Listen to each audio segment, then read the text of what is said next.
store up treasures on earth where moth and rust destroys and where thieves breaks in and steal.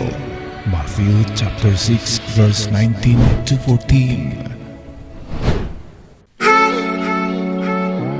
And to God the glory and the fortune to all of us mga katiyats. At ako'y mag-shout out sa lahat ng ating mga subscribers all over the Philippines, Luzon, Visayas at Mindanao. Lalo na sa ating mga overseas Filipino contract workers working hard in abroad. Alright, dyan sa Saudi Arabia, in Riyadh, Doha, Qatar, United Arab Emirates, kahit saang sulok ng mundo, ang Filipino ay mga superhero. Also dyan sa California, in Canada, Taiwan, Korea, sa Australia, New Zealand, at dyan sa Hawaii. Kumusta kayong lahat yan guys? Sana ay nasa mabuting kalagayan kayo dyan at the best of your health. Alright, shout out portion tayo mga katiyats. Shout out kay Archie Jaime, Raul Tandia, Zumari Abelia, Adrian Atilaga, kay Maria Deta, shout out kay Joseph Laurio, okay, to Arlene Palera, Kenneth Pamor, at kay John Michael Samurai, shout out din kay Redeemer Bansilan, Franklin Dunglal. Okay, marami tayo ngayon guys. Shout out kay Amjad Ali, Emmanuel Romero, Marlon Chu, Stephen Catilo, Armand Alivio, Richard Wabe, Dinmar Hiang, Maribel Kirog, Chris Damaso, Christine Zoe Sevilla, at kay Arnold Bantangan. Okay, maraming salamat sa mga bagong nag-subscribe sa ating channel. Ngayon ay magpatuloy na tayo sa ating treasure marker analysis. Ito ang treasure marker na parang pagong ng itsura. Paano mabahanapin ang item? Okay mga katiyats, at meron tayong pictures ngayon na padala ng ating katiyats. At ito'y magandang marker. Kasi sabi ng father ko noon, na karamihan ng treasure ay nakukuha paharap sa east. Galing sa kanyang marker ay haharap ka ng east at doon ka kukuha ng distansya. Okay, at ito ay perfect na nakaharap sa east at meron siyang mga marker o marka na ginagamit ng mga Hapon. Ito yung linya na mayroong dot at naka-eskwala siya. At dito naman ay mayroon na namang linya na liig ng parang pagong. Hindi ko naman tinatawag to na pagong, pero yung likod kasi niya ay parang pagong siya. Ang pagkuha naman ng direksyon ng pagong treasure marker ay dalawa yan ang tingnan. Kung kumpleto ang kanyang ulo ay malamang o sigurado na kung saan nakaharap ang ulo ng pagong, at kung matulis naman ang kanyang itong merong kasing parang buntot yung pagong, at kung matulis yan, meaning ay ang pointer niya ay ang kanyang buntot. At kung mahaba naman ang kamay o ang paa ng isang pagong, kung merong kamay, paa pala, kung merong isang paa na mas mahaba kaysa tatlo, meaning ang mahaba na paa ang pointer. Napakagulo yung pagong na treasure marker, kaya tayo'y medyo nahiwagaan sa mga pagong na treasure marker kasi marami siyang kahulugan. Tingnan muna natin mga katiyats ang ibang picture para ma-visualize nyo, pero itong angle na ito ang pinakamaganda. Okay, ito yung sa likod niya.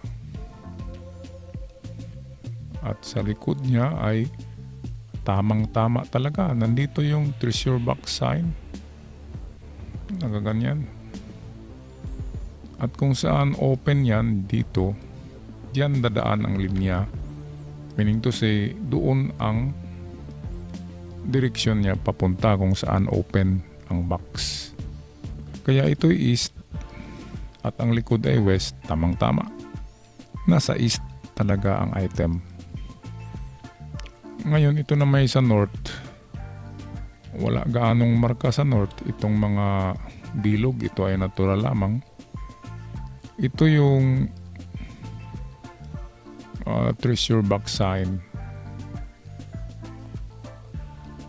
Okay, at medyo walang marka dito sa likod. Itong nandito ay natural lang ito na linya sa bato. Okay, tingnan natin ang ibang picture. Dito naman sa south ay ganon din, hindi gaanong klaro ang mga signs at marka dito ay hindi ganong klaro. Kaya sure na ako na itong unang picture natin na pinakita, ito ang talagang treasure marker na ginawa ng mga Hapon na magturo sa direksyon ng nakabaon nila na item. Ngayon ay meron dalawang pag-decode nito ng direksyon, guys. Lahat ay papuntang east, pero ang isa ay southeast. Okay, so kung east yung nasa uluhan ay atin ito lagyan ng cross ng compass para meron tayong direksyon. So ito yung east. Okay, at umpisahan natin sa kanyang dot. Okay, ang dot kung nag-iisa lang yan, ang kahulugan niyan ay dalawa. Ang dot ay item, lalo na ay meron siyang katabi na iskwalado na linya. So ang sabi, ang dot ay treasure. And then itong linya, nagbibigay yan ng distansya at direksyon. Ngayon ang isang dot ay 5 meters yan. So meron na tayong distansya. Ang direksyon na lang ang hindi alam natin. Ngayon, unahin muna natin ang treasure sa east. Okay, kasi sabi ng father ko, karamihan ng mga nakuha noong 1970s at 80s ay nakaharap talaga sa east. Karamihan ng hukay na mayroong nakuha galing sa marker ay doon ka haharap sa east para mag-locate at mag-trace. Ngayon guys, itong ulo ng parang pagong na ito ay talagang sinadya yan paggawa. Kaya nilagyan nila ng saliig, ng hugis. At itong hugis sa liig ay wala na yan, hindi na yan distansya. Kinurti lang talaga yan. Ngayon ang distansya dito ay itong eskwala at saka itong dot. Okay, at ang east ay papunta doon. So ano nga ba ang distansya going to the east? Ang distansya na binigay niya dito ay 5. Okay, so 5 meters going to the east. Madali lang pala ito guys. Isa lang na distansya ang binigay niya. So 5 meters going to the east. Pagdating sa 5 meters, test dig tayo ng 2 meters. 2 meters ang lalim. Ngayon guys ay medyo lakihan nyo lang ang ang opening or yung bunganga ng inyong hukay, lakihan nyo kasi 5 meters lang naman ang binigay niya. Isang hukay lang. Kaya madali lang yan, diba? Kung malaki ang hukay nyo, at example, nandito yung item, at kung ganito lang kalaki ang hukay, ay kahit darating na kayo sa pinakailalim, hindi pa rin ito matamaan. Pero kung ating lakihan yan guys, ay matamaan yan, di ba? So mas maganda malaki talaga ang opening ng hukay. So ito yung east guys. Ano nga ba ang kailangan makita diyan sa test dig? Of course, pwedeng putol-putol na kahoy na yung hardwoods. Pwede rin mga basag-basag na plato at bote. Pwede rin uling, pwede rin black soil. Pwede rin mga fibers ng mga dahon. Pag nakita nyo yan dito sa kalagitnaan sa 2 meters, meaning niyan ay magpatuloy na kayo sa baba hanggang 5 meters ang lalim. At sa 4 to 5 meters ay meron na kayong makita na magpasaya sa inyo. Okay, ngayon dahil sa palagi naman ako hindi ako guys nag-rely sa isang analysis lamang para makasigurado, di ba? Kasi kung mag-target tayo ng kahit nga mag-target tayo ng dart, di ba guys? Example, ito yung dartboard. Iba kung mag-target tayo diyan sa gitna ay minsan dito lang tayo tatama sa labas. Minsan sa pangalawa, di ba? So ganyan din sa pagtumbok or pag-pinpoint sa digging spot. Hindi din yan natin ma-pinpoint kasi kahit nga dartboard nakikita na natin yung gitna ay hindi pa rin natin matatamaan.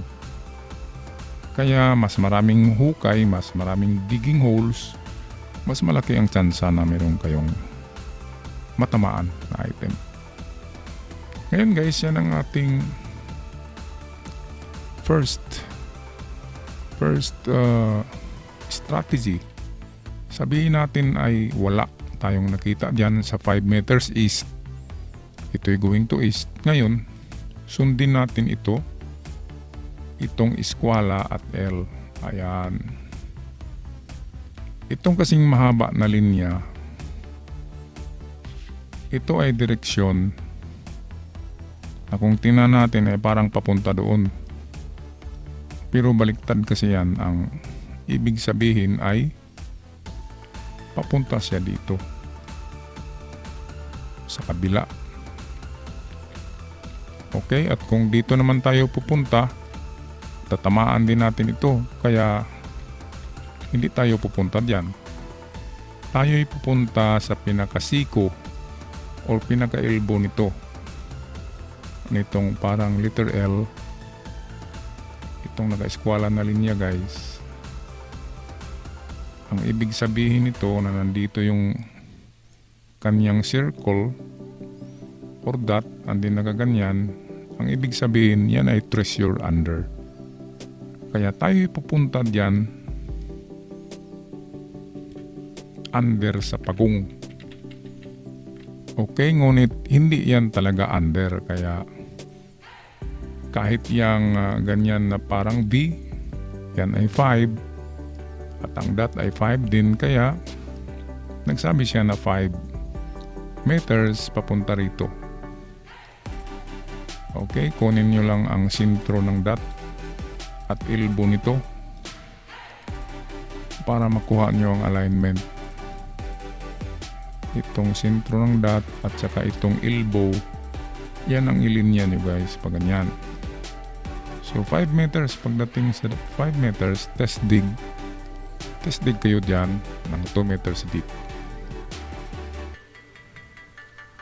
At kung wala, ay wag mo na sumurinder kasi hindi pa natin natumbok. Ngayon kung wala, sabi niya ay treasure under, meaning dito na tayo mismo sa gilid ng pagong maghukay sa kanyang gilid mismo. 1 meter lang ang distansya or half meter, hukay na tayo sa gilid ng pagong. Kasi sabi niya, treasure under ang marker na yan. Okay, so yan lang ang aking analysis guys sa marker na yan. Itong side na to, nandito ang mga Japanese treasure symbols. Yung sa kabila ay wala gaano siyang mga symbol doon na related to treasures. Yung sa likod naman ng kuan nitong east ay nandoon yung nakaganon guys, treasure box sign. Ng kahulugan ay nakaharap kasi ito siya sa sa east. Kaya ang kahulugan niyan ay open treasure box, pero ang direksyon ay dito sa portion na bukas. Kaya papunta siya sa east.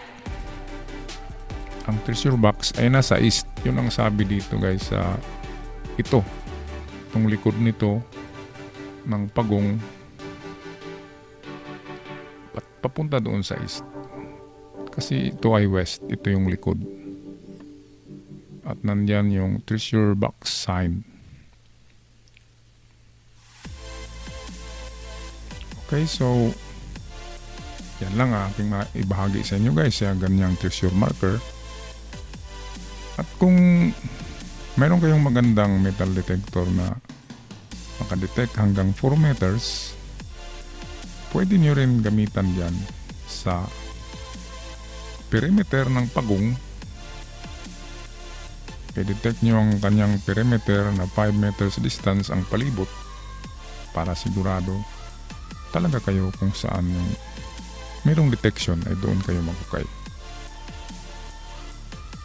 Pero kung walang detector ay sabi ko nga, a treasure hunter can hunt without a metal detector only by the use of treasure symbols and the knowledge of decoding treasure signs.